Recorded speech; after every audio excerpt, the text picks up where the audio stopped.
Hello, everybody, and welcome to our latest episode of Gemini Rising. My name is Natalie Sady, and as always, oh, okay. Sorry, I have YouTube in the background going on. I apologize. As always, I am joined by my co-host Anne Wohlcke, and this today is full Gemini Rising. It sums up the day that I have been having. Let's be completely honest about where I'm at today. Chaotic is the word. And our guest today is the wonderful Gemini Brett. We are so excited to have him back on the show and finally talking about astrocartography. Welcome, guys. Hello. Thank you. I'm really happy to be here. And we did have such a Gemini Rising entrance with echoes and voices coming from all over the place. I think I got up to like 4 of you from my ears, Natalie, so that was fun. I was so careful to turn off one screen because I've got multiple screens going so I can follow the chat, see if there's any questions that we should be addressing. And apparently it's still just, this is my day today. So it is what it is. We're just going to dive right in and start with, I know people are excited for this episode because we've been talking about it for a while, but for those that don't know, what is astrocartography? Well, astrocartography would be mapping the stars. I mean, specifically astrocartography is one of the AstroMapping techniques, certainly the most popular technique. In my relocational astrology, utilize many techniques.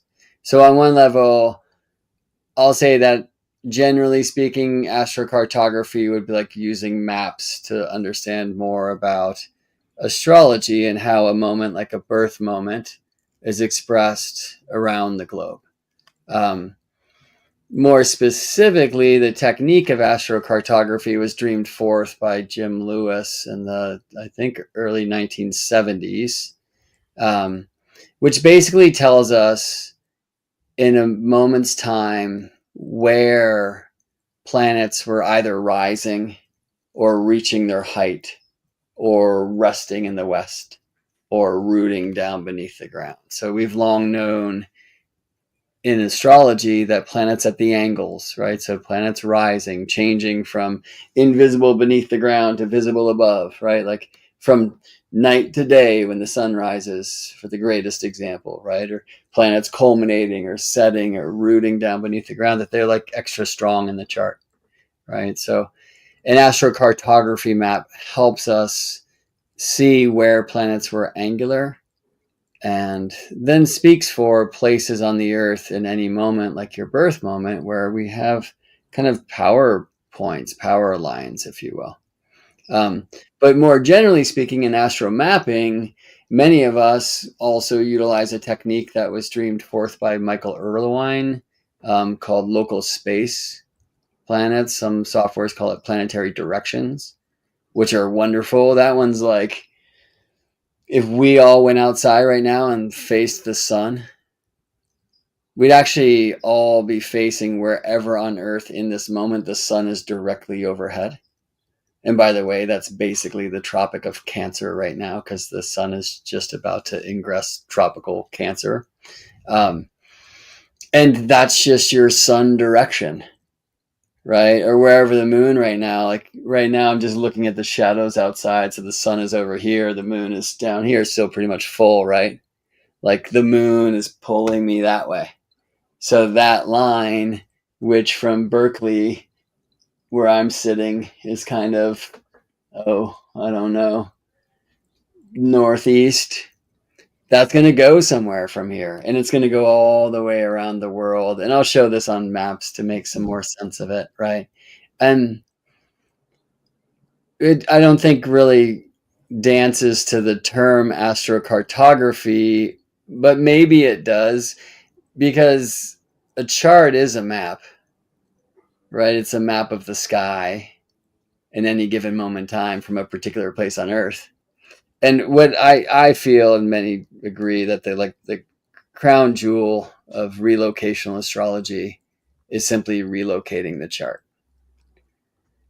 Right. So Natalie, you may have changed birth dates when you came to the States. Do you know if that's true for you?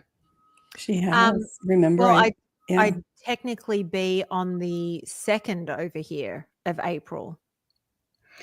Right. And so like that's a trip, because for those who like numerology with birth dates, did that change? Right? Because Oh. Natalie, people know who are listening, but Natalie was Mhm. born in Australia, which is in the future as far as time zones are concerned.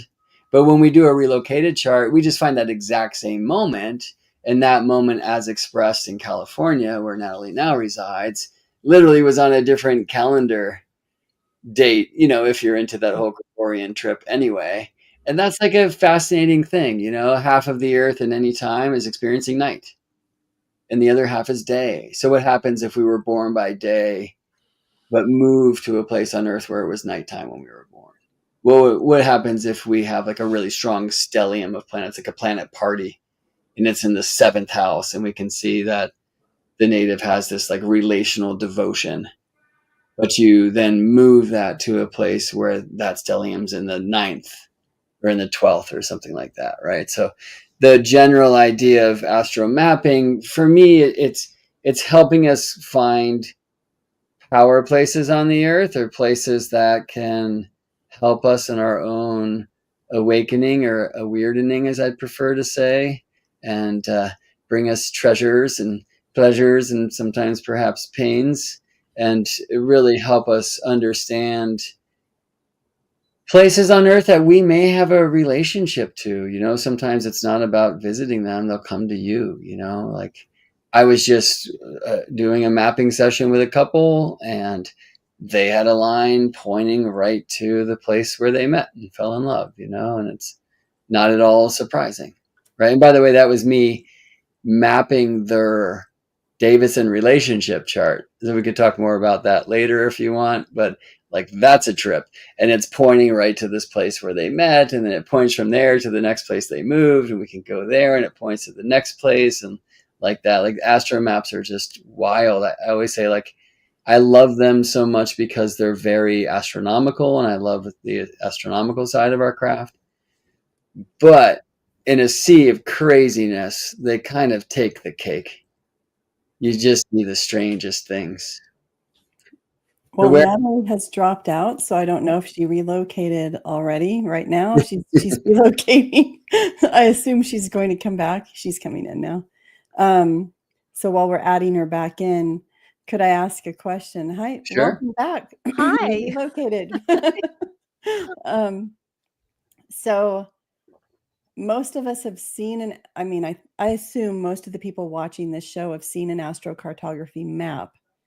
And in the chat earlier, I saw someone already mentioning that she lives on her Mars and something else line. So I wondered could you explain that aspect of the map, that the planets, and I love how you start always with the astronomy, so we can have an actual physical idea of what it is that we're talking about. We can go outside and we can look in certain directions and we can see what it is that the map represents. I think nowadays, most people don't think about the actual physical world behind it. I mean, because we're just tuned into the apps and we see it on the app, right? But when someone says they live near their Mars line, or that they want to travel to their Venus line, or they don't want to travel to their Pluto line, could you explain what that is? What are we talking about? Yeah. And I'll just say, when somebody tells me they've moved to their Mars line, or they travel to a place where it's their Mars line, it's not enough. Like, okay, was Mars rising, or was he reaching, or was he setting, or was he rooting? And what's Mars doing in your natal chart?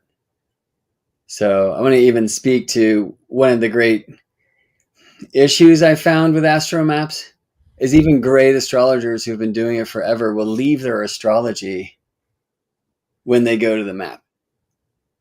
And suddenly Mars is just Mars, and there's no difference between Mars and Leo as he is when we're connecting right now, or Mars and Cancer as Mars was when I was born.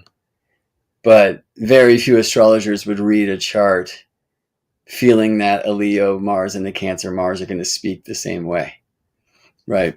So let me just say that let's go to an example. And why don't we do the example of right now? It's 3:08 p.m. Pacific Daylight Time, Pacific Daylight Crime, in Berkeley, California, where I sit. Can you see the chart on your screen? Mm-hmm. Okay. So Libra is rising where I'm currently sitting, right? But if I move further east of here, then we're going to find Scorpio rising, and then Sagittarius. I mean, if we go to Australia, we're going to find a very different rising sign. So let me show you a map. And I think, you're seeing all these lines. It can be kind of quite confusing. I actually have these two different techniques of local space and very basic astrocartography shown on the map at the same time. But I'm going to start just like this. So in any moment, the world is like a 12-paneled beach ball of the rising signs. And we're all sitting in California, right? So we're all in the Libra rising space in this moment. But just like the sun rises in LA before it rises in Honolulu, Libra rises in LA before Libra rises in Honolulu. So if we went back to Hawaii right now, and I shouldn't say back, it's the same moment in time, but as far as the Earth is spinning, Hawaii has not yet spun into this Libra rising event, right? So in Hawaii, it's a Virgo rising chart right now. LA has not yet spun into this astronomical event called Scorpio rising, whereas Denver just has. So if I take this and bring us to Denver, now we see a Scorpio rising chart, right? So these really are, though most people don't work with them, they really are astrocartography lines. They're just showing me in this moment, or really the moment I cast the chart for a few minutes ago at 3:08 p.m., where the different rising signs are happening. So I always love to show this too for folks who prefer whole sign charts. You really can't tell in a Sagittarius chart until we draw in the exact ascendant degree in the midheaven degree or something. Like in this moment, a Sagittarius rising could be happening in Machu Picchu, but it's also happening in Iceland. Do you see what I'm saying? It's also happening in Bergen, Norway, right? So we just get to see where you are on the beach ball. But I'm a huge fan of that because for me, it's all about the horoscope, which isn't some sun sign column in a newspaper. Horoscopos is Greek for the hour marker. And here we are in the Gemini rising show, right? So rising signs, right? Horoscope is your rising sign. And so one thing I'm always interested in is okay, what if we took somebody who was born with Gemini rising, like myself, and then move them to another place on Earth where, in my case, where Pisces was rising? What's going to happen, right? Natalie, where in Australia were you born? In Melbourne. Right. So let's check this out. It's going to take a second for the screen to come back on again. But in Melbourne right now, Gemini is rising. So that's a fun synchronicity. Here, Perth has just spun through the Gemini rising event, and Melbourne has not yet spun into Cancer rising. That being said, watch what happens when I change this by minutes. And we're going to get to see, instead of the Earth spinning, we're going to see how Melbourne is just spinning into Cancer rising. Well, who just moved into Cancer? And the answer is Jupiter. Okay, so if I bring in rising lines, we're going to find that Jupiter is rising in Melbourne right now. Right? Whereas Mercury, who's also in Cancer right now, is rising in Sydney. And we can also see that this hasn't happened yet for Perth, but in Adelaide, Melbourne slightly before then, Sydney before then, the sun has just risen. And by the way, has just risen on June 13th, right? As far as the calendar goes, while we're recording here on June 12th. So there's that fun kind of numerological question. But think about day and night. Let me actually show only here sun lines. And I'm going to bring in some more lines. Let's take those away. We'll do one of these. Okay, maps on your screen, right? So this is where in this moment's time, and let me even go now. Right now, the sun is rising on this curve, okay? And the sun is setting on this dashed curve. In between, it's the middle of the night. This is where right now, as we're recording, it's midnight, okay? So everywhere, like, and I've been asking for this button in Astro Gold software, and I shouldn't complain because they keep adding amazing map buttons and features, and they're checking off my list through the years. But I'd love to have a button where I could just shade all of this in, because in this moment, this is nighttime. And then outside of that curve, it's daytime. That's most true here in Alaska, and especially in Hawaii, because this line is where currently the sun is at the midheaven. And this circle, as I said before, since the sun is about to ingress tropical Cancer, the sun's currently at the Tropic of Cancer, and it happens to be very close to the islands of Hawaii as we speak, right? So if I just bring a chart wheel around, which geniusly I can do in this software now, you're going to see as we go to Hawaii, see how the sun's at the midheaven? Mm-hmm. But if we get over here to Bolivia, we're going to see that the sun is just setting there right now. And then we go into the night. I have to make this a little smaller so I can finish this up a little bit. And then we go over here into, like, well, Egypt, Turkey, and it's the middle of the night. You see how the sun's at the IC? Mm-hmm. That's middle of the night, right? And then we get over here, and in Perth, the sun is not yet risen. We see the sun in the first. Whereas if we get over to Adelaide, the sun is now on the 12th. The sun is above the ground, right? Melbourne, that's even more true for Sydney. Once we get over to New Zealand, we get the sun up into the 11th. So importantly, and as you said, Anne, I like to start with the astronomy because then I want to help bring it into people's experience. Mm-hmm. So what's the difference between day and night? I have a question, and I don't even know, because of all the things that you've said, I don't even know if you're going to be able to answer this, and it's kind of two-pronged. First of all, can you give just a really quick oversight of the understanding of what each line is for people in astrocartography, or is that too difficult because it depends on the chart? And what was the other question? I don't know. We'll start with that. Yeah, absolutely not. And astrocartography claims to be able to do so. And if you go to any of these softwares, like if I click on this sun line right now, it's going to tell me this is an ideal place for advancement in your professional goals. Mm-hmm.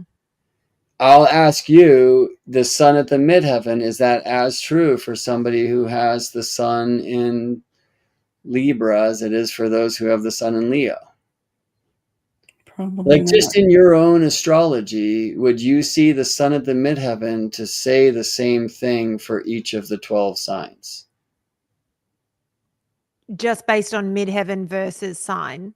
Like the sun at the midheaven, is that going to express the same way for you as it would for me? No. And for me, that's the kind of weakness of these AstroMaps. And people get so excited to go to their Jupiter line. But in their natal chart, so you always want to refer back to the natal chart. Like, I know I have to be of the belief that people were born where they were born for a reason. That's not me saying they should stay there. But that chart's going to travel with them around the world. And so it kind of depends what Jupiter does in your natal chart. When you go to the place where the Jupiter is rising, expect that to rise in you a bit.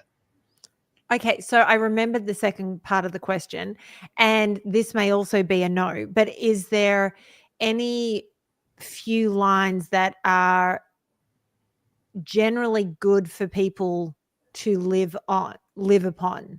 Because there is that conversation around astrocartography of I'm on my Jupiter line, I'm on my Venus line, sun line, whatever it is, and then people automatically assume that living on the Chiron line is a bad thing, or Saturn. Yeah, I don't play that way.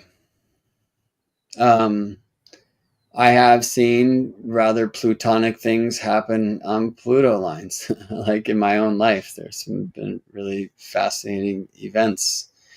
I think good and bad are very junior varsity terms because if somebody's looking for significant change in their life, if they're really hung up, like sending them to a line like a Uranus line who tends to bring change might be a really wonderful thing to do, where if somebody's looking for some stability. And that's just like out of maps and astrology, talk real life, right? Not that that's not real life, but you might go to a place or be in a time in your life when your career is significantly promoted. How's that going to treat your relationship? Now, for some people, they are able to do those things together super well. But for most people, when they give more juice to their relationship, it can be difficult for the career and vice versa. And by the way, you can see that in a chart. That's just the square between the 10th and the 7th. People will tell me, where's a good place for me and my work? It's like, what's your work? Right? Because there might be a great place on earth for you to be in a cabin for a few months to write that book that wants to come through. But that's not the place you're going to want to be, in the middle of nowhere, Timbuktu, if your work right now is running retreats or something. Do you see what I mean? So yeah, for me, we need to get out of the simplicity of I need to get away from my Saturn line and go to my Jupiter line. And again, in astrocartography, and there's other techniques, there's 4 Jupiter lines. So even there, and that's why I like to start with the sun. Mm-hmm. It's so much easier to bring people into their experience of a sunrise.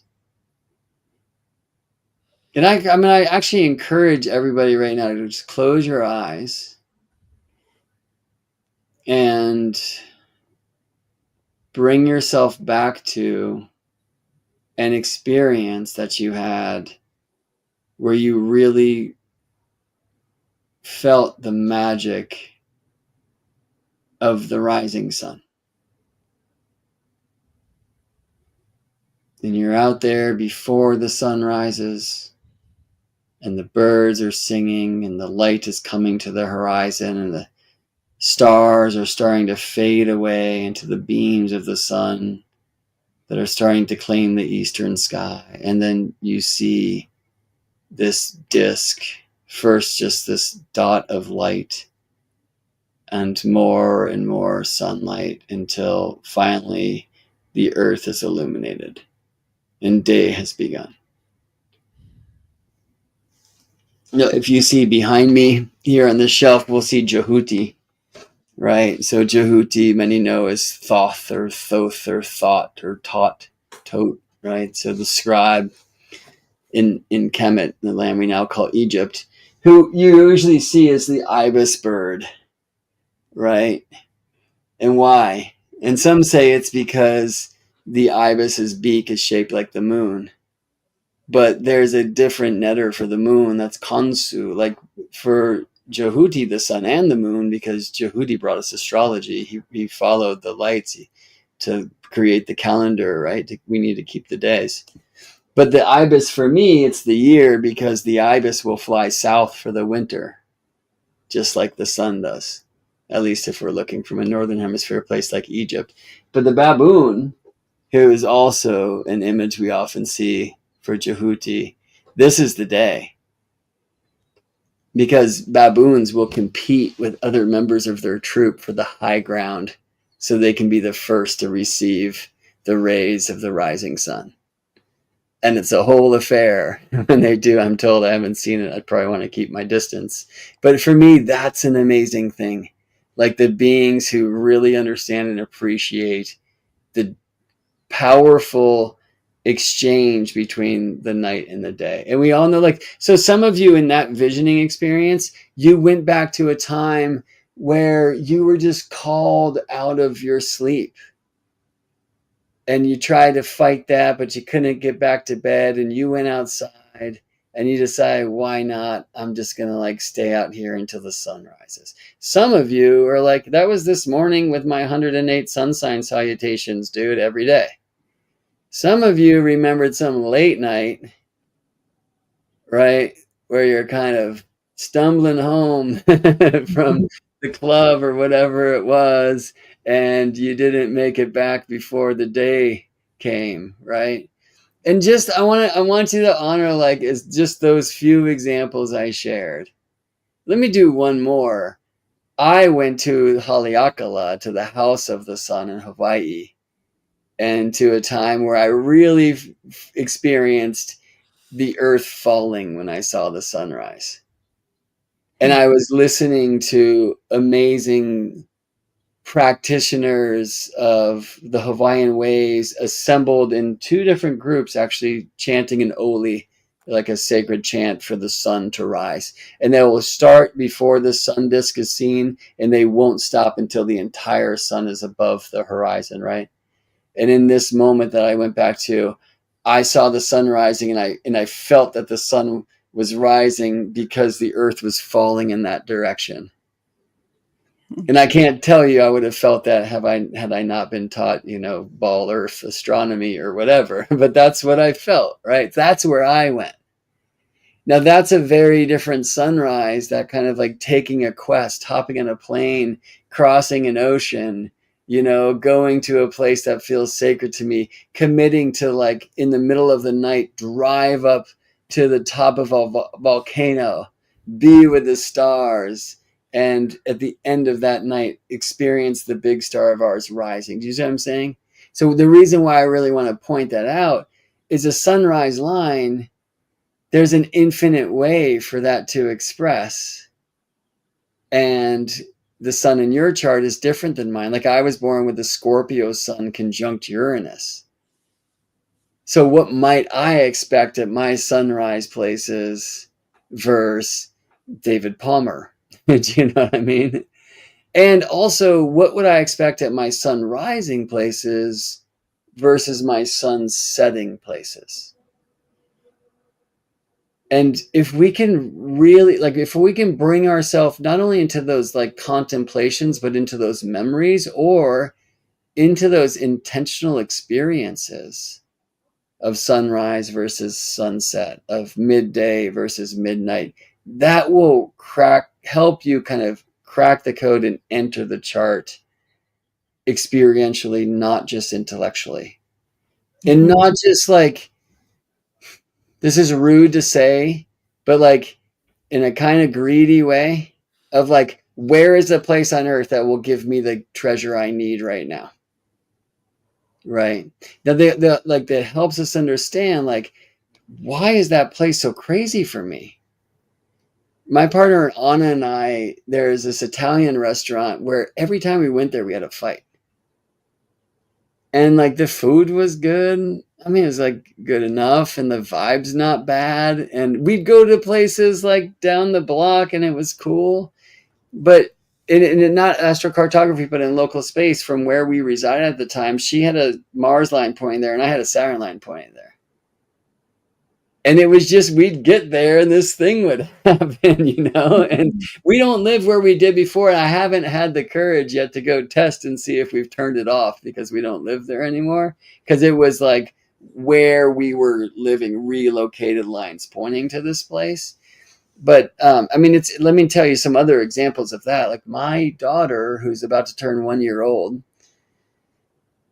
the planet that represents her brother in her chart is pointing from her birthplace to a tree in Maui where his placenta is buried. Wow.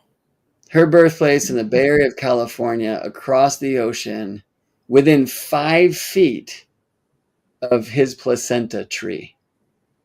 Right? The planet that represents my sister in her chart, her aunt, points to her house in Marin across the bay.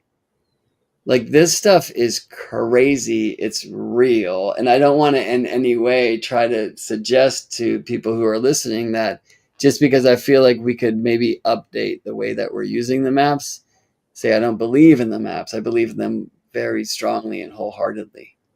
But I'll just say, like, be careful of the idea that, like, going to your Jupiter line is going to open these great opportunities. Or, you know what, they will, but opportunities of what?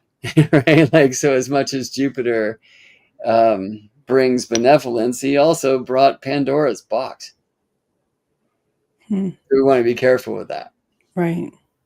So you want to think about what the planet signifies in your own chart as one of the things, right? But also, I mean, so that's one question. Another question is, when you talked about you and your wife and the Italian restaurant, were you looking at at a synastry chart, or both of your charts with the I was lines looking crossing? at each of our charts individually, and let me kind of show you an example. In local space, I'm wondering, I'm just like checking and see if, yeah, well, you know what? We'll just do this in a different way. Well, the two of you are partners at the Gemini Rising show. And Yeah. I already, before we went live, received permission to look at charts for Anne and for Natalie. Because we might see an interesting thing here. So, where are you living now, Natalie? I'm in Los Angeles, in Brentwood on the west side. And Anne, where are you? In Orange.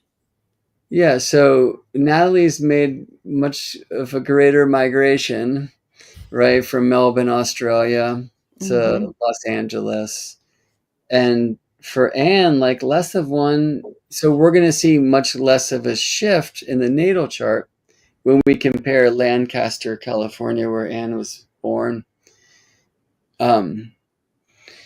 to Orange, but still they're set apart. So let's just take a peek at these and we'll get to have some real life examples. And I can show you an interesting relationship chart that totally works. We haven't looked at any of this stuff. So it'll be kind of intriguing to see what we find together here live. All right, so I'm going to look at each of your charts. Let's start actually with Anne. Let me just do this so I don't lose Natalie's chart. So I noticed you were born with the best sign rising. Amazing. Of course. Yeah. And when I bring my sign lines back on, by the way, actually, let me just show those first. So here's the rising lines, right? And I can see that Gemini is rising basically in like the western half of the United States, also in like all of Mexico, well, except for Cancun, where it's now just spun into the Cancer rising happening. Down into Galapagos and Peru and much of Argentina and Chile, right? So like these are other places where you could have been born with Gemini rising. I can bring in these midheaven lines and we'll see that you had already spun through the Aquarius midheaven event here. So it's a Gemini ascendant, Aquarius midheaven. But there's places where Gemini rising, let me show a chart, could have been paired instead of with Aquarius at the midheaven, could have been paired Gemini rising with the Pisces midheaven, like that was happening in Mexico City when you were born, Anne. Mm. Or we can even get down to like Lima, and it's Gemini rising with an Aries midheaven, right? That's going to kind of get extenuated as we move here to the late degrees of Gemini rising, where you get more of kind of like a sextile thing between your ascendant and your midheaven than like the trine you see in your birth chart, right? So interestingly, in any given moment of time, there's only one place on Earth that will have this exact pairing of your ascendant degree in minutes and your midheaven degree in minutes. I should just say, there's kind of an exception to that, which is where Aries and Libra, 0 Aries and 0 Libra are rising. This is 0 Aries for you, Anna. I call that your personal prime meridian. Because Aries and Libra, the equinox points, 0 Aries, 0 Libra, they're the only points that have like meridian lines like this, due north, due south. So we could go anywhere on that line in this moment, and you're going to see 0 Aries rising and 0 Capricorn at the midheaven. However, the amount of time it takes for those planets to move through the houses will be different for any of the locations on that line. And so if you look at a house system like a Placidus house system, the cusps of other places would be different. So I just want to say a thing about that before we get back to some charts. You know, every moment of time is entirely unique. That's like a beautiful thing to remember, right? And truthfully, astronomically, I don't have to go beyond the way that the moon is reflecting sunlight to Earth in the moment of your birth. The moon will never reflect the sunlight the same way twice, to show you how absolutely unique your entrance moment is. In each of these unique moments, which is expressed through the planets and the signs. So let's actually be there for a second, right? And I'm going to relocate your chart. Well, pick of your historian. Whose history have you been deeply pursuing with interest lately? And you're muted. Sorry, I had loud motorcycles going by. What if we So looked Evil at Knievel? What? Evil Knievel? It could have been. I don't know. I missed him if it was. It was the ghost of Evil Knievel. What if we looked at London? Cool. Right. And so like this is a fantastic thing as well. Like I have a really interesting line pointing to the pyramid of Giza. And I'm a total pyramidiot. You know, I am fortunate enough that I got to visit once, and hopefully it won't be my last time. But, you know, I've been to Egypt through books in my mind a gazillion times, and you're spending a good amount of time in London, right? So I can see in London in the moment of your birth, if we head over there, that it's a Virgo rising chart. Okay. And again, for me, like if I just relocate your chart, and the softwares make this amazingly easy these days. Here is, let's do this. Here's Lancaster, California, Anne, like where you were born at 8:21 p.m. on October 19th. Well, it was 4:21 a.m. on October 20th in London. So again, like Sady, or sorry, like Natalie, you get to play this like numerology game between the one place and the other. We can also see that it's nighttime in both of these places. The sun is down beneath the ground, right? But while in Lancaster, you're born between sunset and the middle of the night. In London, the sun had already rooted down beneath the ground and is on its way up and is now in the second house, which traditionally they call the gate of Hades. It is the sun coming back from the underworld, and we're already starting to see a little bit of light on the horizon. And I want you to see like how close Pluto and Jupiter are to the horizon there, right? How Mars is. Like you're a really interesting case for relocations, and because you do have such a strong stellium or planet party, this gathering in your chart. So what happens when we move that from the amazingly creative fifth house where it was when you were born and bring it to the first? We might expect this as a place where you get to kind of learn more about you or have more attention to your personal self. And for me, the ascendant's about the path. Okay. What do we notice is exactly the same in these two charts? And the answer is the planets in the exact same degrees of the same signs, right? So the low-hanging fruit for that proof is look to the moon, because she's the one that moves most quickly through the zodiac, right? Moon's at 305 Libra in both of these places, because we're measuring the planets and the signs from the center of the earth. Right. And dig that. What does that say? I mean, for me, that says we're talking about our experience of Earth's experience of the heavens. And that's that moment of time, right? For you, Anne, this Libra moon reflecting Libra light, the waning crescent moon with Mercury in between and other things that we see in your chart. That was happening in Lancaster, California, and Orange, California, and London in the UK, and Timbuktu, and everywhere, right? But on the surface of the earth, where we are born, by most of us, I think, different cultures, different languages, different climates, right?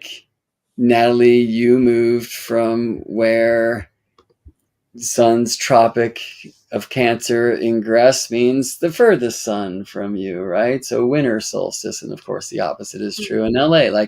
You've performed all of this amazing magic by moving from Melbourne and over here to California, right? This has expressed this kind of unique experience of any given moment of time, the moment of time expressed by the planets and the signs. The particular local or surface experience of that is expressed by where the planets are in the houses, right? And so when we look at this difference between Lancaster Anne and London Anne, we get to see a different rising sign. And then this is the other thing about AstroMaps or relocated charts. There's so many ways to pet the cosmic cat, right? I mean, interestingly, for me, I see Mercury when I look at Gemini or at Virgo. But when I look to a Gemini rising chart, I'm looking for Mercury, and here's Mercury's in Libra in the fifth, the place of creativity, of passion, of romance, risk, of children. And it feels to me like if you wanted to be born on Earth in a place where there can be a focus of connection with your children, and this would be a great candidate for that. Does that make sense to you? Mm-hmm. Yeah. Where I'm not as sure if that's going to happen in the London chart. Do you see? Mm-hmm. Why? Not just because the fifth is empty. I don't see that. If you don't have fifth house planets in your chart, that doesn't mean kids aren't going to come. But I see Capricorn on the fifth, ruled by Saturn, who's in fallen Aries. And I see so much kind of intention on self. And so my hope for you and your interest in London and your study of queens and kings and such, that somehow in all of that you really get to learn more about you. Yeah. Well, let me just ask, is there any truth to that? Is that something that you're experiencing? Well, yeah, absolutely. That's so fascinating, because I'm actually thinking of writing a book that looks at the lives of, so I haven't decided of everyone, but it's definitely a queen who spent time in London, and kind of tying that together with some of my own story and looking at astrology, right? This is something that's it's really just forming right now. But also, I would say London is where I learned the most about myself as an academic. presenting at conferences, doing research in archives. And to me, doing research always has taught me a lot about my own story. That's why I do history. So it makes a lot of sense to me. Yeah, and we might expect that to be more the result of going to like a Mercury rising place, right? No, I mean, we could argue that Virgo rising places are Mercury rising places. So why is it Saturn? I mean, if we're talking about academics, we might look to, sorry, I said Saturn, but I was circling Pluto, who's rising in this chart. We might look to the 9th. And in London, in your birth moment, the 9th is Taurus. And then here's Venus and Scorpio in the 3rd. Like, is that the experience you're having? That's like hard to say. And sometimes these things show up like super clearly. Right. But I think a place where you really get to kind of step on the stage, and this first house is very much emphasized in the like, there's some resonance there. I might also wonder about things like this. What is the 9th in the natal chart?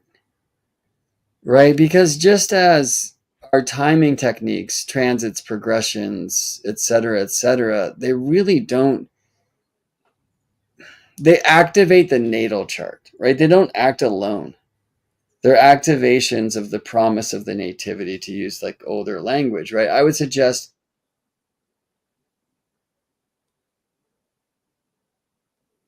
Oh, we've lost another person. Wow. We become twins, then triplets. We do. If there's too many Geminis. Gemini energy out of control. Like I said at the beginning of the show, this is the energy of today. It has been a freaking mess. Well, hey, we have another Gemini in the chat, Mojo Tarot. Hi, Jojo. So I just noticed him enter there. So what were your thoughts with everything that Gemini Brett was saying? To me, it's really enlightening. And then, what I was just noticing as he vanished was, let me see if I've got any text or anything, that my midheaven was Gemini in the relocated chart. And so it's almost, to me, I was thinking that's interesting that it puts me center stage again. I don't know if he'd look at it that way. What are your thoughts, Natalie? Sorry? I said, what are your thoughts, Natalie? I just find it fascinating how different the charts are depending on where you live. Because when I first started learning about astrology, I never even thought about that. And I did have someone run my chart for if I had been born in the US, but at the time I was looking at moving to New York, not LA. And so they ran a New York chart. And I can't remember the reading, but it was fascinating. It was absolutely mind-blowingly fascinating. Because I don't remember a lot from that reading, I'm unsure as to how they ran the chart, whereas now I would pay attention to what they were doing and whether they run it for my actual birth time or my birth time, but just move to a different location, which obviously changes the chart again, if that makes sense. Like if they ran it as April 3rd in New York, that's different to the actual time of birth if you were looking at it on a world clock. But I think this is where there are fatalistic parts to our lives and our world, that we are born where we are because we're meant to have the chart that we are, and not only astrology but human design. Well, I think that what he was just showing us also shows that we take what we're born with wherever we go. I mean, I'd never really looked at the map and then looked at your chart along with it to see how it's shifting houses and everything. So anyway, there have been just to the current issue that we're having, there have been internet issues and things around at least the US today. I don't know if it's around the world, but I was seeing articles that Spotify was down for certain people, and there were all different things. I think David in High Vibe posted something about having issues with everything online. So there could be something going on in his area. Right. Yeah, that's true. So we'll give him a few more minutes and then maybe we need to do part 2. Yeah. Which is so sad because I wanted to know how together what we're doing, you know? Right? We got to figure this out. Oops. And you and I have talked about travels and documenting that as part of Gemini Rising and how we would put all of this out. And it's so interesting to think about how the astrocartography would play into it, and also just into the formation of our, I'm going to say it, love affair. Yes. And on that note, he's back. I came in and heard love affair, so it got spicy. I don't know what happened to me there. Sorry, y'all. Just disappeared. As long as you're back. We were just saying it is the day for it. It's been like this sort of energy all day. So I feel like it plays in perfectly. But please continue with what you were saying. Well, I'm not sure what it was when I disappeared. I was what I heard is I was talking about the difference between like where a planet is actually rising versus where its zodiac degree is rising. Right? So the sun is the only one that's on the zodiac, the sun's path, the ecliptic, unless a planet or like the moon is at its node, right? So you're going to see, if you compare a relocated chart to some of the places where you see lines, you might be a little bit surprised. This can especially be the case with Pluto because Pluto diverges so much from the sun's path, especially around the time that we came in, like 60s, 70s, 80s.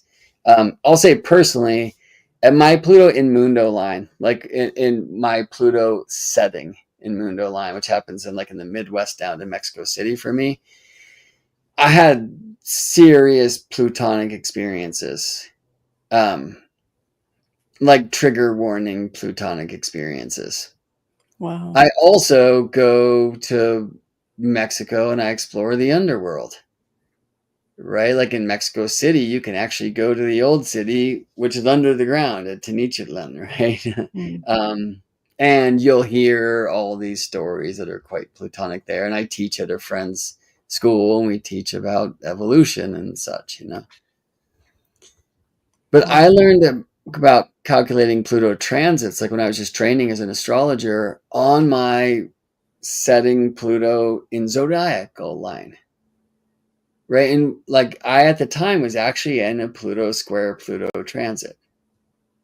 And this is something I see all the time. Somebody's in a Saturn return, they go and visit a place where Saturn was setting when they were born, or Saturn was down at the roots or something like that. Or they move to a place where Saturn is super active. Or I might even encourage them, depending what else is going on in their timings and whatnot. Like, have you ever considered this place? Always wanted to go there. My grandfather is from there. Tell me a bit about your grandfather. And they're like, Saturn, Saturn, Saturn, Saturn, Saturn. And I'm like, you should go. You know what I mean? Like, there is something in that place and in your relationship to that place right now. Okay, so you all were talking about your love affair when I get to that thing. But I just want to also utilize that opportunity to encourage everyone to remember to be in relationship with place. Right? When in a transit, by the way, it's a relationship of a moment with your birth moment. In a relationship, it's kind of two charts coming together like a bi-wheel, you know? It's like kind of like a transit in a sense. When we're relocating, how does that place speak to us? And so much of us has to do with where we are coming from. Even if you didn't grow up where you were born, there's something about that. And there's always, you know, not always, but I love the stories of, yeah, well, I heard one yesterday from a client, you know, why this place if you were living over there? Because interestingly, the state didn't allow home births at that time. So we had to cross the line. And my mom lived for a few weeks in this place because she really wanted to have a birth at home. And that's why, you know, and then I can see how those places connect, those kinds of things, right? But if we can, when we come to a place, not just try to mine its gold,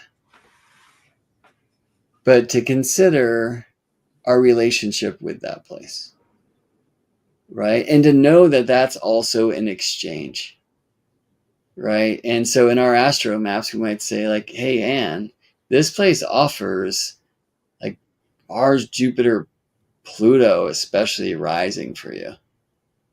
What's going to happen? And for me, rising, it's very personal. It's like, it's happening here in my path.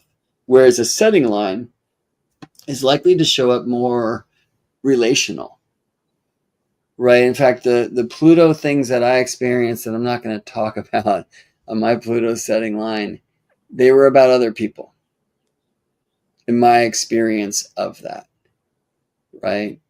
When planets are up at the midheaven, it tends to be with how you present, how you show up, how you're seen, right? Like I'll say it this way, like if you feel like you're missing Mars, go to a place on Earth where Mars was rising when you were born. Right? For you, Anne, that's like in like Ireland, UK, it's like, dude, you need go watch some Braveheart or something. Get that pep talk. You know, like if you feel like you need to bring some of that Mars in you, right? And if you had any like stage fright at all about going to present your work or something, well, wouldn't it be cool to go bring yourself to that place where Mars gets to like rise in you, right? Well, what if you need to relate to Mars, right? So when Mars is setting, it might be more like you get to go meet Mars outside of you. Now, do you want to do that? Like, it kind of depends on where you are in life, right? And also who Mars is in your chart, right? But people, like in your relations, you might get a kind of Martian activation. Do you see what I'm saying? When Mars is culminating, people might expect us to give that Braveheart speech or whatever, or they might just be able to see that kind of fiery, like vitality in us. Do you see what I'm saying? And then when Mars is rooting down beneath the ground, like when Mars is at the IC, I would expect more of a Mars is in the land. And even, you know, I kind of connect to the houses into the angles by following the light. So for me, the IC has so much to do with the middle of the night, right? So if you're safe and you can rest and you can dream, maybe Mars is going to speak to you there. Or he's going to speak to you through the buried ones or something like this.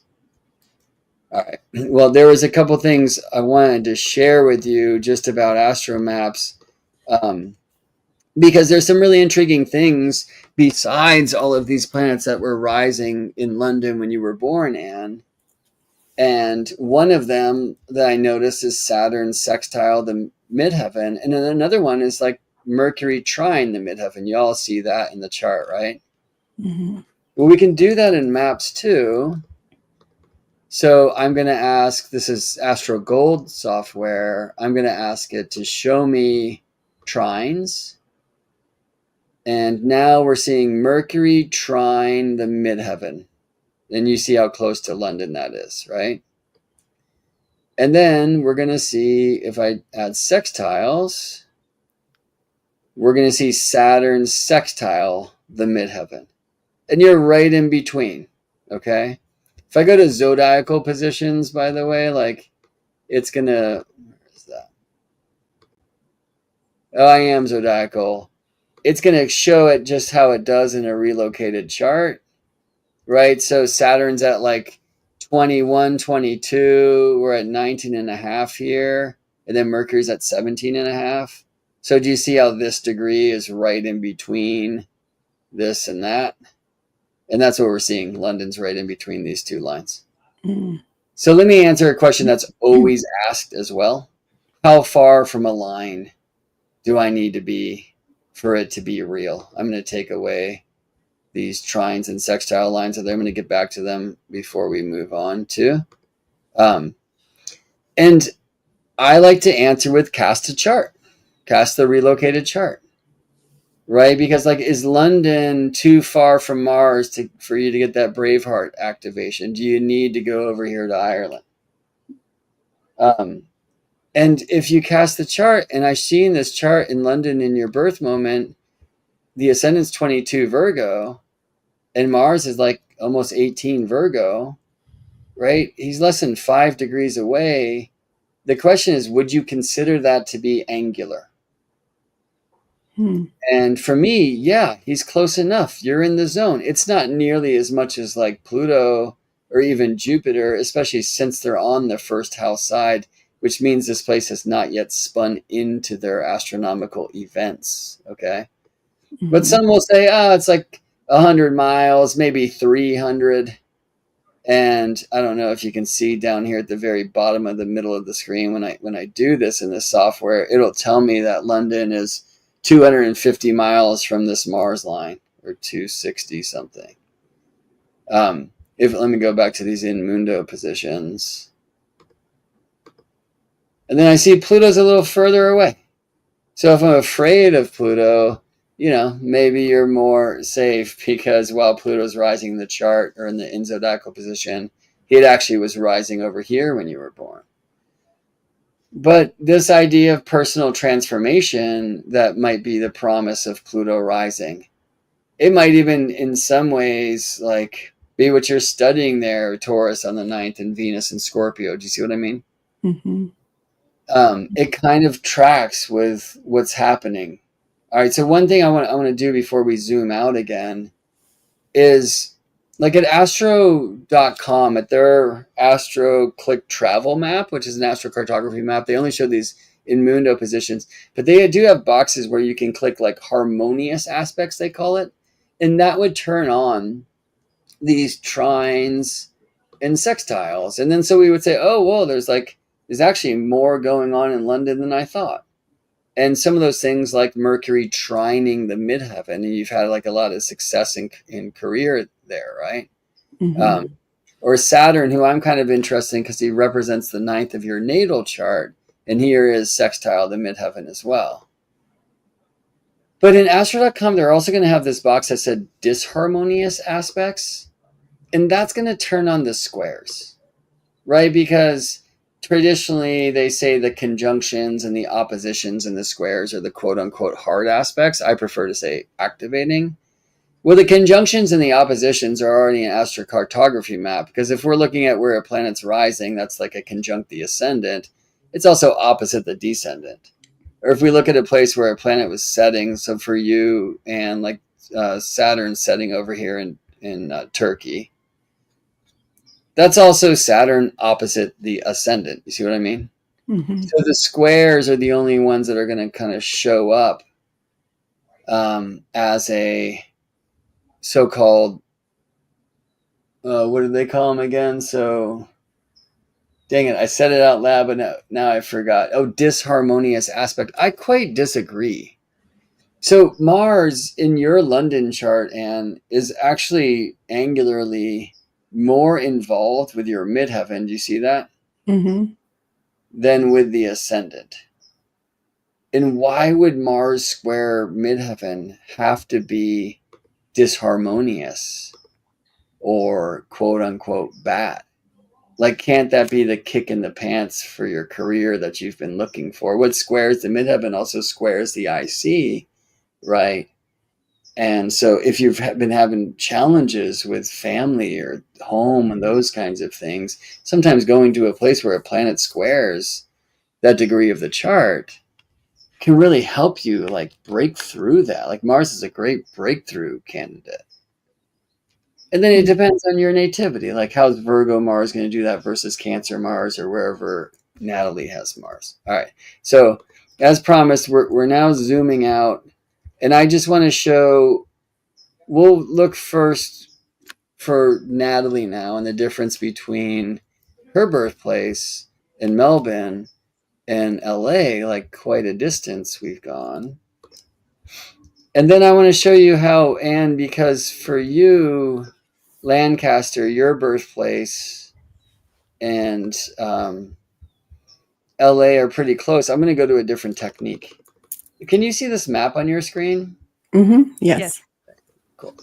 Let's get out of there and let's go to Natalie land. And so let's relocate you, Natalie, to LA.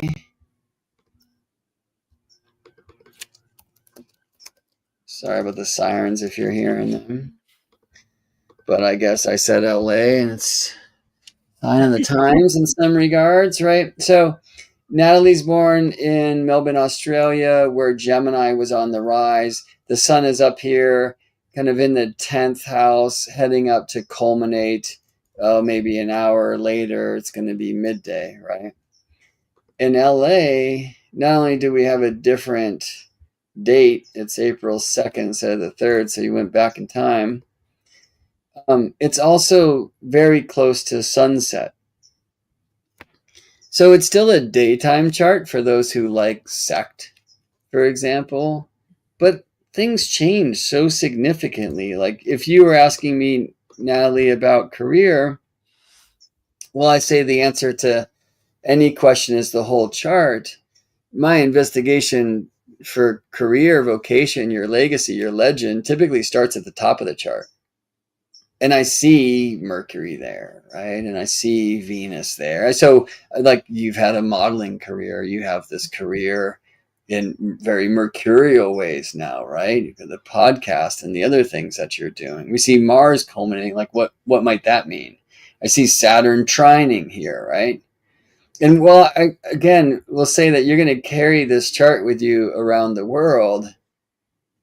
I'm also very interested in, well, in the moment of your birth, how did LA experience that unique alignment of the planets that will never repeat? And we get Cancer on high with the moon in Gemini. Why do I say the moon? Because Cancer, right? So it's the moon sign. We get Jupiter in the 10th. Maybe we're leaning towards more Jupiterian. I'll call that spiritual happenings. We do see Venus still connected. Traditionally, Venus is said to rejoice in the 5th. And I'm not sleeping on that, by the way. I like to use some of these old Hellenistic things as I relocate maps. Venus has a really strong trine to the midheaven. So she's participating here with it's kind of like new energies that are available in career and honors and reputation and such. See what I mean by that?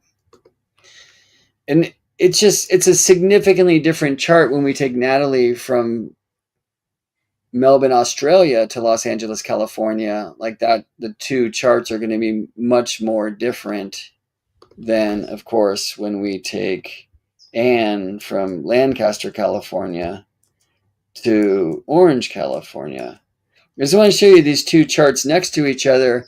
And the thing, Natalie, I'd encourage for you, like when you look back to this, is just kind of consider when you're born, well, Gemini rising, where's Mercury? And the answer is he's up in the 9th house side with the 10th sign.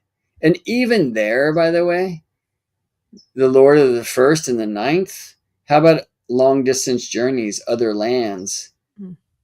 Other languages, maybe not so much, but you are having to learn how to speak Valley Girl, maybe if you really want to tap into like 79 and growing up in the 80s as it would have been in LA.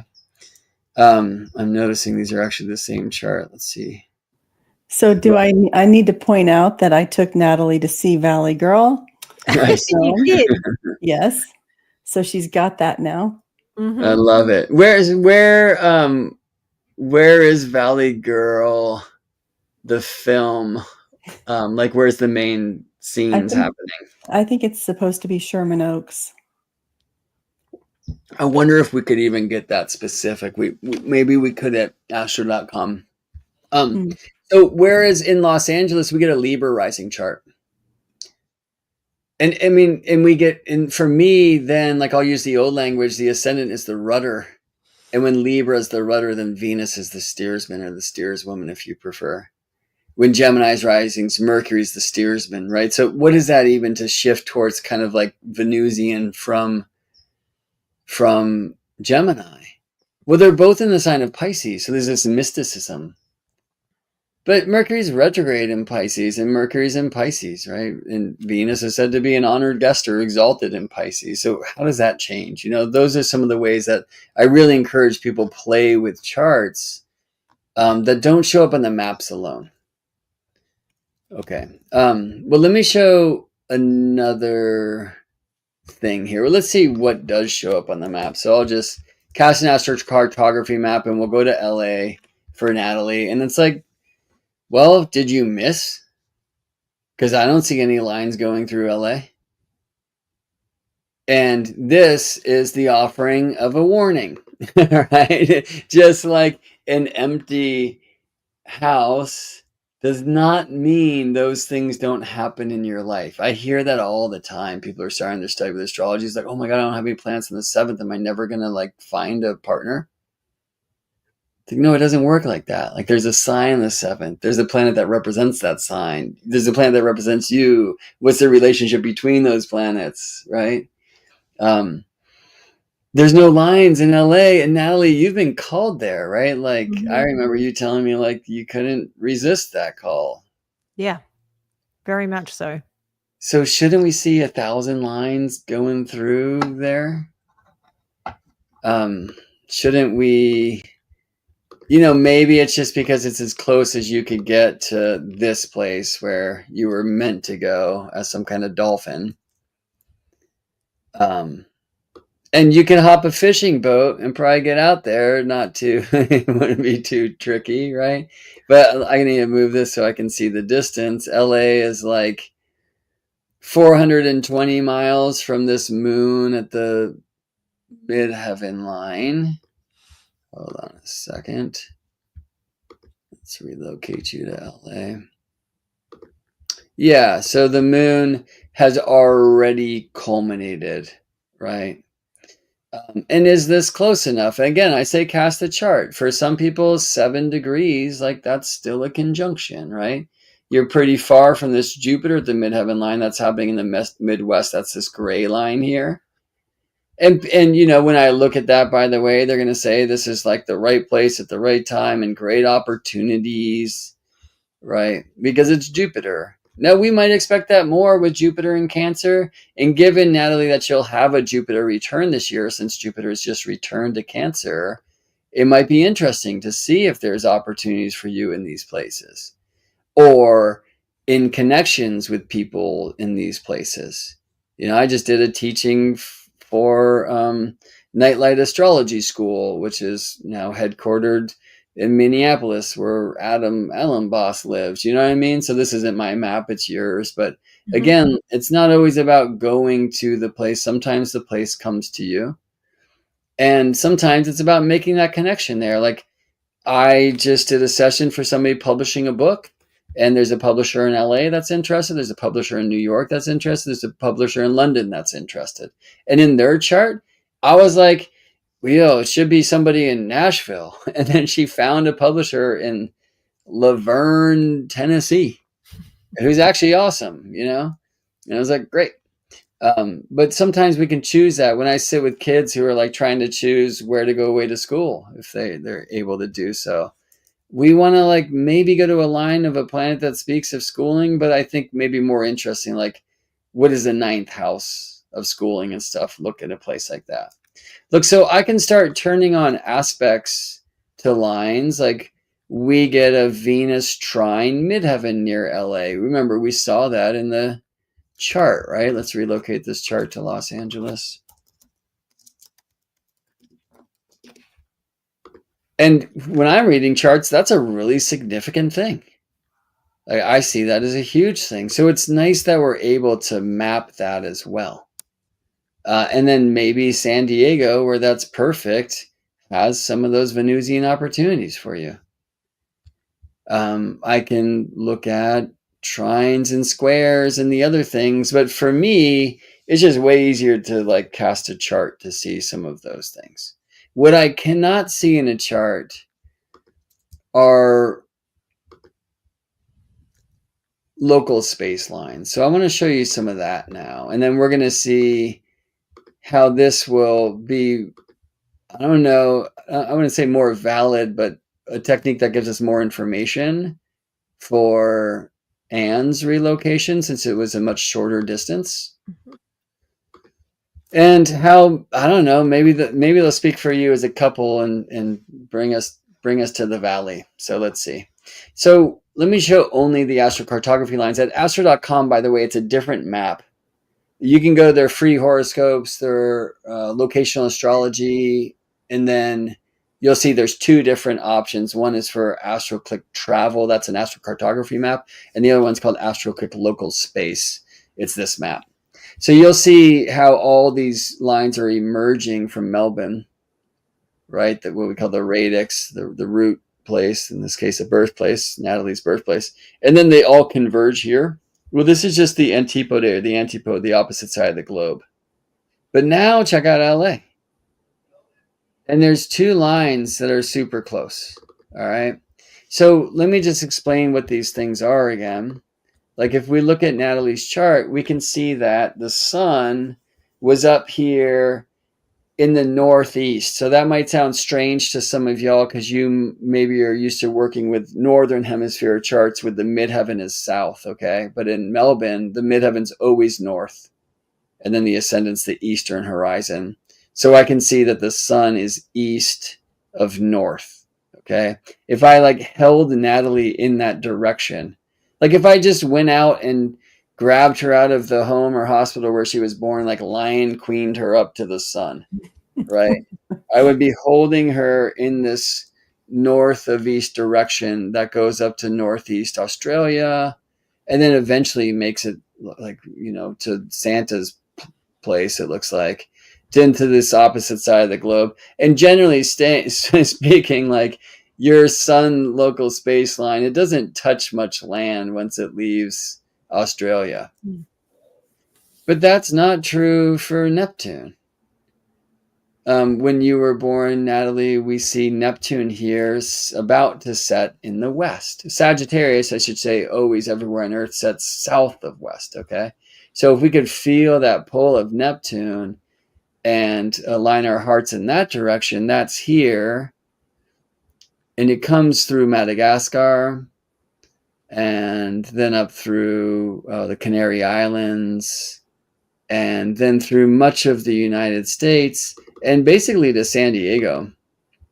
Really more the Tijuana side, like in Mexico, as you can see. It goes right through Sedona. Natalie, have you had Neptunian experiences in Sedona? I would say yes. Yeah, I mean, they're recommended for you. It just doesn't. Sedona for me is a place that for the last few years I've gone once a year and I love it there, but it feels like a dream. Like it doesn't feel like it's real. Right, which says Neptune, right? So I'm not telling you to move there, but I'm telling you to go have dreamy Neptunian experiences there. So I like that you get to kind of feel that dream. And it's Neptune and Sagittarius in your nativity, right? So I want to also consider that Neptune and Sagittarius has alignments with your Mercury, especially who's coming back to square Neptune again. He had probably before you were born and might again after your birth. Sun will trine Neptune after you were born, right? So even there, like we want to bring all of our astrology to the maps, right? But generally speaking, it's like this is a pretty cool dream line, right? And here you are now coming to Hollywood, where so many dreams are shattered. Right. This is a line that I'm like particularly interested in, and beg these cats to put this on the map. I call it your shamanic direction. So plenty of folks will be taught in their astrological study that the ascendant is east, and it is eastern, but only 0 Aries and 0 Libra rise due east. Gemini rises extremely north of east. Okay, so we can get directions of all of the planets. In fact, there's something that's called a local space compass. This is Natalie's. And it shows me that, as we were looking at before, the sun is east of north. This is like a mariner's compass where north is up and east is on the right and south is down and west is over here. Okay. So Jupiter was like pretty much due east for you heading over to New Zealand. The ascendant is well north of east. And that's heading up here to Fiji with Neptune. Did you spend any time in Fiji, Natalie? I have been to Fiji, but I was very young, so I just only have snippets of memory. Yeah, I mean, it's a place that interestingly kind of works like LA for you. Now, notice that I mean, I can get really close, and I don't know Australia well enough to wonder about what's down here south of Canberra, okay? But as you're going to see, as we get away from the birthplace, these lines are going to start to diverge more. So they actually like, I don't know, sandwich or embrace would be a better word for these lines. Embrace New Zealand, and then or Fiji. And then when we get to the other side of the flat earth, we see that those same things like Tahiti's in that mix, I think. No, this is Tahiti. This is like Christmas Island. Then we come up here and LA's right in the middle of these two. Right. So I like to call the ascendant the shamanic direction. I really feel there's like a soul pull in that direction. And this is a technique I love to use in conjunction with astrocartography lines. I like, by the way, as you've heard me say too many times already, to really like focus on the relocated chart for a place where I can just kind of read astrology. But these maps, they help me see places where planets are angular. They also help me see places where planets are cadent. And then the local space lines, they bring a whole nother orientation of information. So we're running out of time, but we got enough to do a couple more things real quick.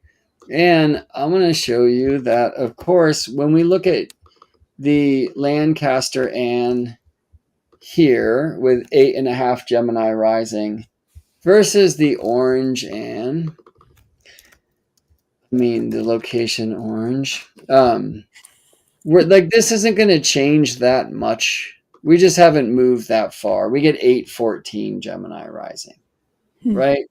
We might get a planet across a cusp, and if we try enough house systems, like that's bound to happen. But you just haven't gone.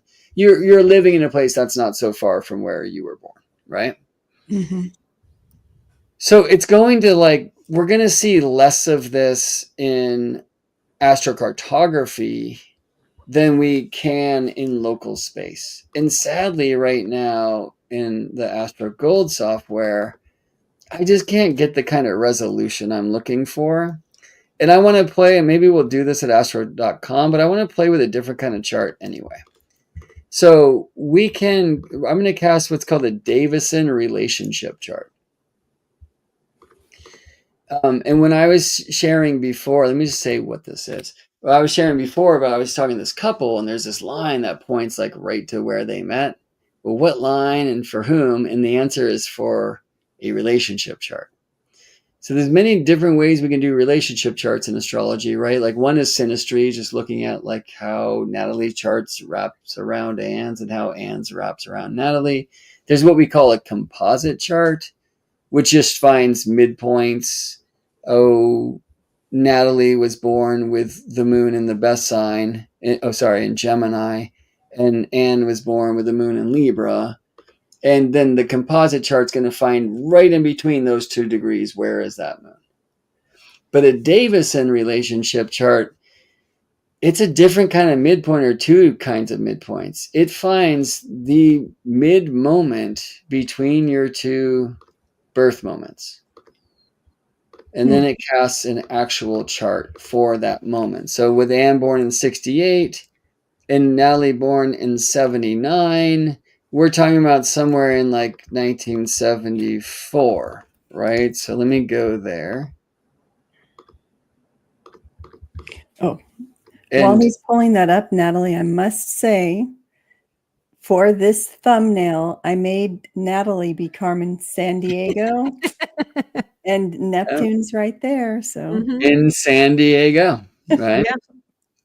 Anyway. And Venus trine midheaven was right there too. I was wondering, Natalie, have you done modeling work in San Diego? Have you done shoots down there or anything? No, not in San Diego. I would look for work there if I was you and you're finding work. Okay. And look, it's not like Venus is only modeling at all, right? I mean, Pisces Venus is incredibly mystical and many other things, but yeah, that's like, it's a nice thing with a map. Sometimes it's like, wow, you're so close to this thing, you're in it, and you might want to drive an hour south, or depending on the traffic, 62 hours south, right? And like tap into this thing, because it might even be more resonant and available for you there. And it doesn't mean you have to live there. Yeah. And it might even be you just contact an agency from there. Or if you're trying to get the podcast, like with wider reach or something, you reach out to folks there, or you meet somebody who was born there. So places will send their people to you, so they can send some of themselves to you as well. Do you see what I mean? All right. So this is the Davison relationship for the two of you. Speaking of Neptune, it's a Neptune rising chart. And so the moment exactly in between your two birth moments was January 10th, 1974. And you're going to see this as midpoint in space, right? So it's also casting a chart for this place in, excuse me, where is that? Cameroon or the Congo or Gabon? I think it's Gabon. But it's like pretty close to the equator, which is fun. It would suggest that, wait, is that, no, that's a Tropic of Cancer, right? Yeah. It's just, this is exactly between Lancaster, California and Melbourne, Australia, right? And so then we get all of these new local space lines. But another thing I can do, besides, let's just first look at the astrocartography for the two of you. And what do we see but Uranus heading super close to LA at the midheaven, right? So this is your Davison chart. But if we relocate your Davison chart to LA, we get Uranus at the midheaven. And some people might say that's like doing astrology work, which the two of you do together, right? Let me actually just type in LA here.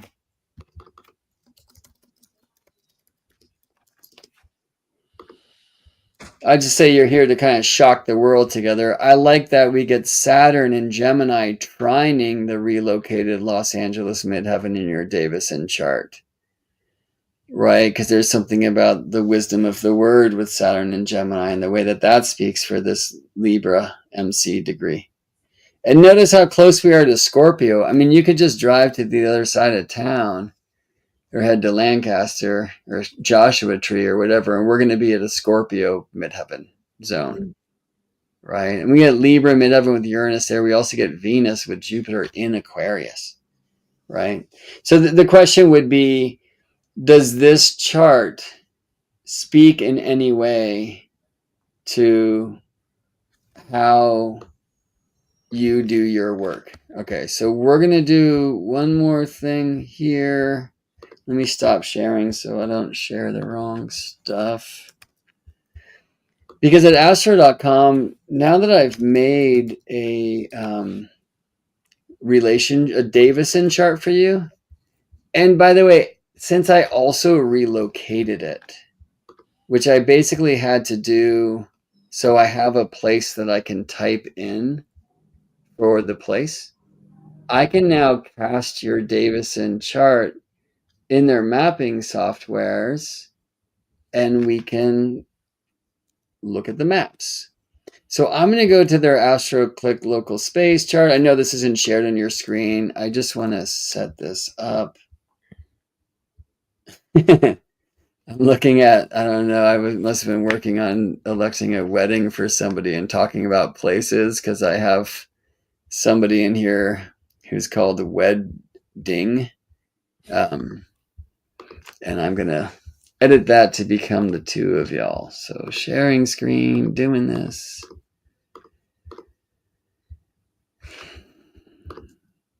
Okay. Can you see this thing that says wedding? Yes. And also this thing that says Ann Wohlcke plus Natalie Sady? Yes. Okay, we're in business. All right, let me edit this chart, and I'm going to call this Ann Natalie. And then this midpoint of your birth moments is the 10th. In LA, it was January 10th, 1974. You know, it'd be a fun thing to do is just go like look at the hit songs on that day and other things that were in the news and such and see if it has anything to do with the two of you. Do you see what I mean? Mm-hmm. In LA, this moment in between your moments. Well, you know what? That's not true. Hold on a second. Let me relocate this to LA because that's going to then change the time zone as well. So it's 7:25:30 a.m. 7:25:30.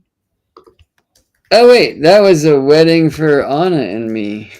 So I'm trying to see how the place where we're living now connects to other places we were considering for a wedding. All right, let's go Los Angeles. Time in a Bottle was the #1 song on that day. What's the song? Time in a Bottle by Jim Croce. Interesting. Yeah. If I could have I don't know the song. If I could have time in a bottle or something like that. Brett can sing that. No, you're hitting it well. I was hoping it would be some kind of Where in the World is Carmen San Diego song. So did this work? Okay, wait. City or village? The village of Los Angeles. And I don't know, did you meet in LA? We met in Huntington Beach, right? Yeah. Well, maybe I'll cast you for Huntington Beach. Mm.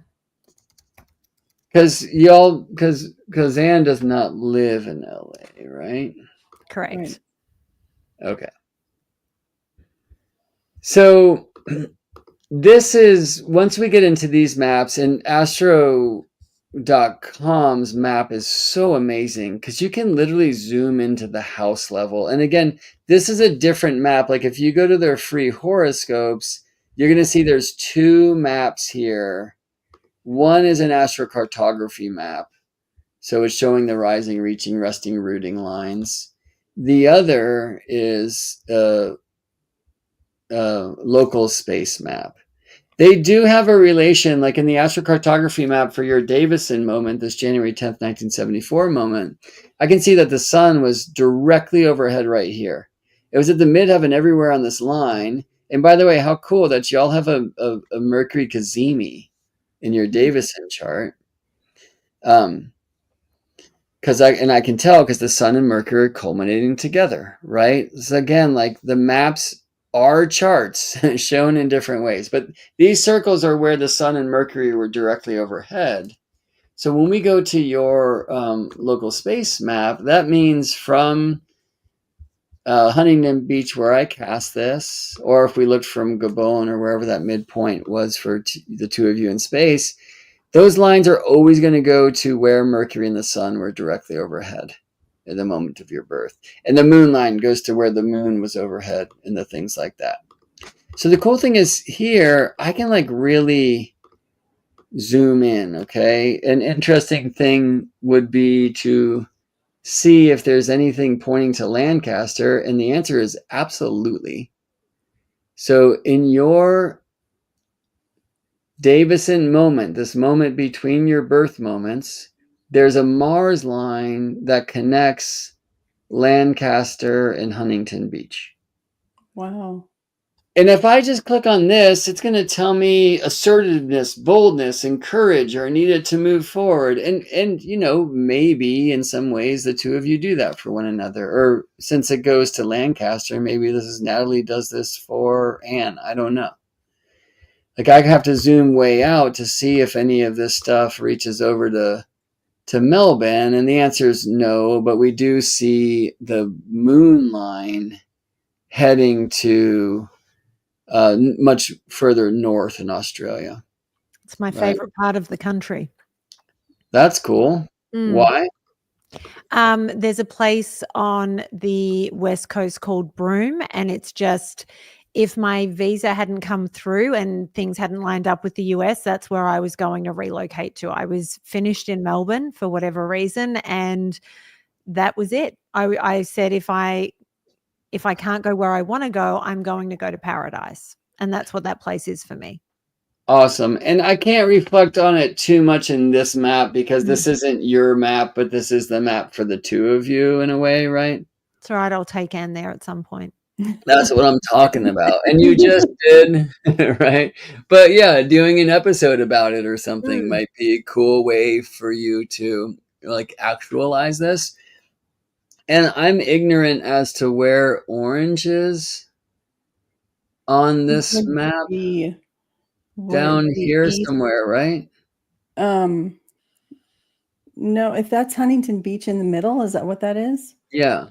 Then it would just be a little to the east. Is it southeast or from Huntington? Zoom in. So I'm seeing like Mission Viejo, Laguna. It's a little bit. Oh, here it is. Anna is, yeah. See, yeah. So Pluto. Wow. So we get Mars to Lancaster, Pluto to Orange. I mean, more so to Cottage Grove here, right? I didn't even know there was a garden. And by the way, let's say the two of you did, I don't know, some kind of stargazing retreat at Joshua Tree, right? Could zoom out and see that the moon line heads over there. And I would suggest maybe like Indio for a place to stay. Do you see what I mean? Like you can use this map, and for folks, at home, I'm sure you'll try this with your natal chart. You should. It's great. I suggest that this box that sadly is default selected here at astro.com, it's called Keep Azimuth of Birth Chart. You really want to uncheck that thing. It's not going to change anything right now because this is the place I cast this chart for. But now I can like drag this thing around. I don't want to, before I look up at the bay, because I'm sitting in Berkeley as we're talking. I want to see it. I was wondering. You're sending a Neptune line up pretty close. I'm right here right now. Right. And then remember, interestingly, while you're Gemini rising, each of you, it was Sagittarius rising in your Davison chart. The relocated chart is Capricorn, but then I'm going to go look at this Gemini Saturn, right? Capricorn ruled by Saturn. Saturn's in Gemini, so that's fun. But this Neptune in Sagittarius, which is much closer to Anne's setting degree. I shouldn't say much. Anne, your descendant's 814 Sag, right? Mine's 936 Sagittarius. So you're pointing this relocated Davison relationship chart for the two of you, that Neptune up to me. So that's kind of fun. Neptune's kind of coming here in huge ways today, right? Yeah. Anyway, if you uncheck that box, you can just grab this thing and move it wherever. So if the two of you decide to have your like Las Vegas happening, we might see what connects. Or let's go back. I'll go to birthplace. And now, by the way, this is like not astrocartography. Again, I'd suggest it is because we're doing astrology on a map.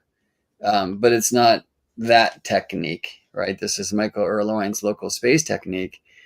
But we might see, like, if you chose to center this on the beach or something, anywhere that you kind of consider to be your headquarters. If I'm doing this with a couple, I'm going to stick it on their home if they live together, right? Then it's like, hey, the two of you are looking for a place where you can kind of rest and reset together. Like, consider finding something on this moon line, right? Or you want to do some amazing learning exploration together. Like, consider like, wow, in your moment, you have this Mercury sun line. So what's there? Let me go back to birthplace. Where's a Leo King located? I don't want to ask if he doesn't share that information. Well, yeah, it's the new studio is right near John Wayne Airport. in And Irvine. that's up north, isn't it? Mhm. Up here somewhere? It would be between Santa Ana and Irvine, where those freeways are coming together. Yeah. So we get kind of a moon Pluto midpoints, and midpoints are our thing on this. But it'd be more interesting, I think, for each of you to do that individually. You Mhm. can kind of follow my footsteps of what I was up to there at Astro. It's crazy. Like when I look at the place where my parents lived from the hospital where I was born, then when I look from that house to where we moved in New Hampshire for a minute, to Connecticut, eventually to Las Vegas, from Las Vegas to Monterey, where I went, from Monterey to Boulder, because unlike astrocartography lines that just show us in any moment where planets were rising or reaching or resting or rooting, and that's just as true in Melbourne in this moment as it is in Huntington Beach. When we do these local space lines that are emanating from the birthplace, that's local. Right. So like Natalie, you can relocate your Melbourne local space lines to where you are, and you'll see that they're opening to like different places in the city that might have treasures for you. And so if people are relocating, as in just moving, but within the same area, but moving suburbs, they could get a reading with you and find out if they've got a short list of 3 places and say, hey, which one is going to be best. Yeah. Although I will tell them, just as you right now, I'm careful with the word best, but let's look at the differences between them and then you choose, Again, sometimes it's like we can really like emphasize the relationship thing, but that might be, I'm not going to say at the sacrifice, but like that might turn the work thing down a little bit or whatever. Mhm. And yeah, when I'm working with families, it's like we have a bunch of charts and I'm combining all of those. I remember there's a family in particular very close to me. They were wondering about moving to Japan, and everything looked great, but when I looked at one of the 3 children's chart, it was like his parents are going to get divorced in this place, and that's what happened. Oh, Mm. wow. Because I was asked to take a look, and I only share that. Well, it's my sister, and I was like, "Hey, like it for you, like it for you. This place more than that place. That this is like my one concern, and it's like really clear." And that kid, he was the one that definitely like took it the hardest and stuff. It was like really interesting to see that come to life. Hmm. I mean, this is like extra weird, right? Mhm. that different places on the earth like can activate us in different ways. It's not surprising. Like I think it's what we would expect, but that we can actually chart this and map this and do things with it's wild. So hopefully people enjoyed the ride today. I think it was way more technical than any of us thought it would be. I just want to ask one last question because this is a viewer question. I know we're out of time, but just That's if fine you're with new to astrocartography, can you recommend any books or YouTube videos to begin learning how to read a chart? To read a AstroMap. Yeah. My favorite book, let me look it up so I have the right title. He goes through a great survey of different techniques, which we just did a little bit here today. He doesn't use any of the old techniques that I like to use. Like you can do fun astro mapping with like Hellenistic techniques, for example. I'm just trying to find this.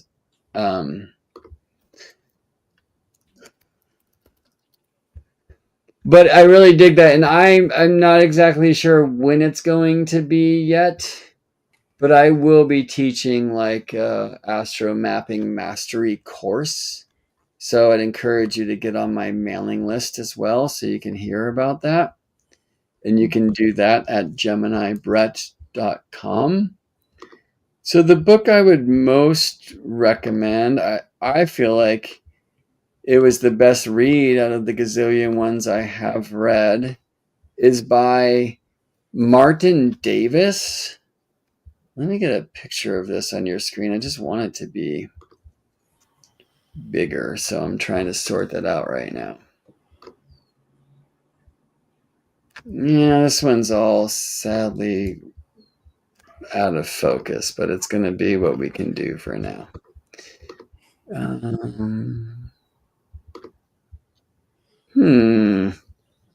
Anyway, we're actually going to just show this because it was the only thing I was allowed to. Maybe that went away.